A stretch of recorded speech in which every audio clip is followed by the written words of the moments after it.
Tensions flare up when police order a clear out. What's going on, guys? Make Electric. It is Tuesday, the 19th of August, 2014. More tear gas, more violence last night. I do think the police showed a little bit more restraint. I'll get into that in a second. This will be a video response to my video yesterday. That'll be the first link. Second link will be to the St. Louis Post-Dispatch. With armed Missouri National Guard troops posted to area streets for the first time in modern history, violence erupted Monday night as protesters hurled bottles at police and fired shots. Officers responded with sound cannons and gas. It goes on to talk about what happened last night. I do think the police showed a little bit more restraint. We still had gas and whatnot. It wasn't quite as bad. They did more targeting of people who were actually causing the problems. I think that's a good thing.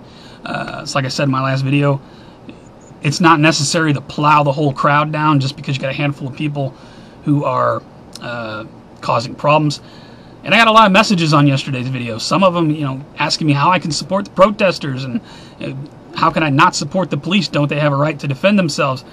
I understand these arguments. This is, a controversial topic.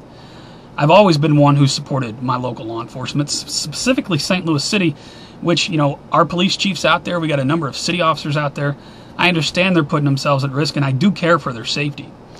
So don't make me out to be some kind of basher of law enforcement. I was more upset about what happened Friday night, the fact that they let the looting go on for so long with no response. But anyway, we're past that now. I got a second link from CBS News in Ferguson, Missouri. No curfew, but a static assembly. Cops wanted people to keep moving, not standing still in large groups. Not sure how I feel about that. Does it violate the First Amendment? You're getting into some iffy ground there. But I do understand law enforcement trying to do different strategies to calm the situation down. I do have some notes on the National Guard. Right now, they are guarding the command center. They're not policing the streets as of yet, which is a good thing. Do you guys consider them guarding the command center a violation of posse comitatus? I'd really like your opinions on that. There's a line there. It looks to me like they're guarding the command center so that police can better go and get rid of people who are causing a disturbance. So in my opinion, the command center should be protected at some level because that's where all of this is being coordinated from. Again, people are going to accuse me of supporting the police state. I absolutely do not. I would love to see no gas, no military trucks, but it is what it is. I got more links. Protesters stormed governor's office in downtown St. Louis, demand removal of National Guard. Again, what are your feelings on the National Guard being here on a limited basis? Not policing, but providing protection for law enforcement. Meanwhile, Attorney General Eric Holder headed to Ferguson. That's not going to help anything. Put a link to that. Run on gas masks in Ferguson. That's not a surprise. This from Breitbart. No gas masks to be found. Good business if you're making gas masks, I guess. New Black Panthers lead death chant against Ferguson officer Darren Wilson. This came out a few days ago. But the provocateurs we saw last night, throwing bottles, people were taking street signs out of the ground, carrying them around. You had this come out the other day. The Black Panthers, calling for the death of Officer Darren Wilson. I mean, I think that's a little extreme.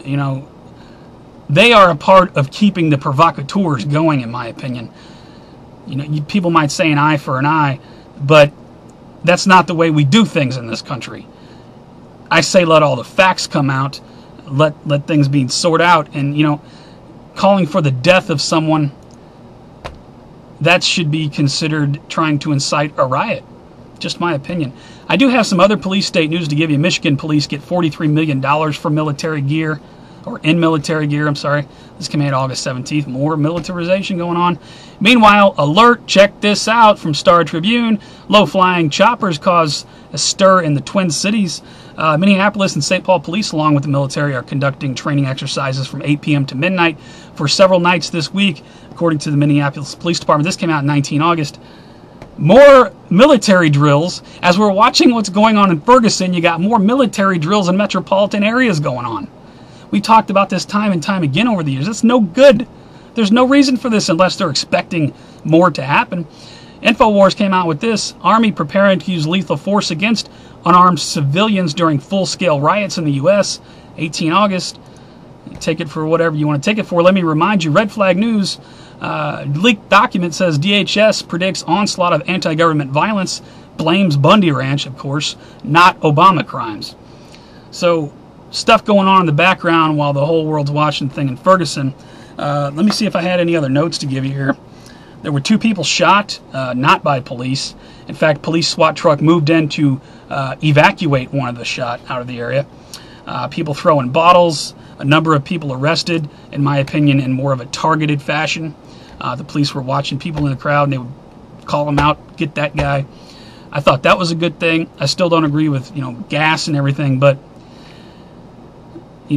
somebody else sent me a message saying unless you're down there trying to perform law enforcement, you don't really have an opinion, or you shouldn't really have a comment.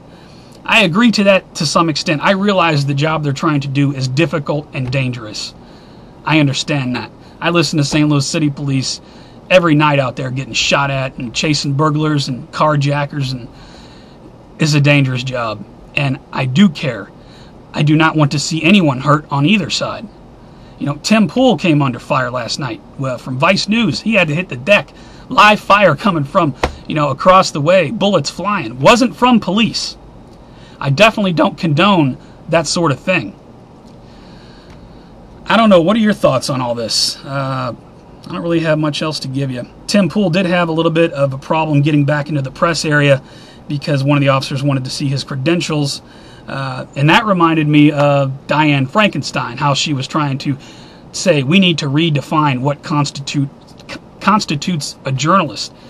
And in Jericho Season 2, you had a journalist that couldn't cover certain things because the government controlled their credentials. I just think we're going in that direction. He had a hard time being from an independent, alternative media source getting into the press area. He did get in, though. So just something to take note of. That's pretty much all I got, guys. Please rate the video. Please pass the information around. Make people aware. Again, my last video, I was a little worked up about the thing Friday night. I'm not bashing the police. I understand their job is difficult and dangerous. I just don't agree with a police state. I never will. For what it's worth, you guys take care, stay safe. I'll see you on the next one.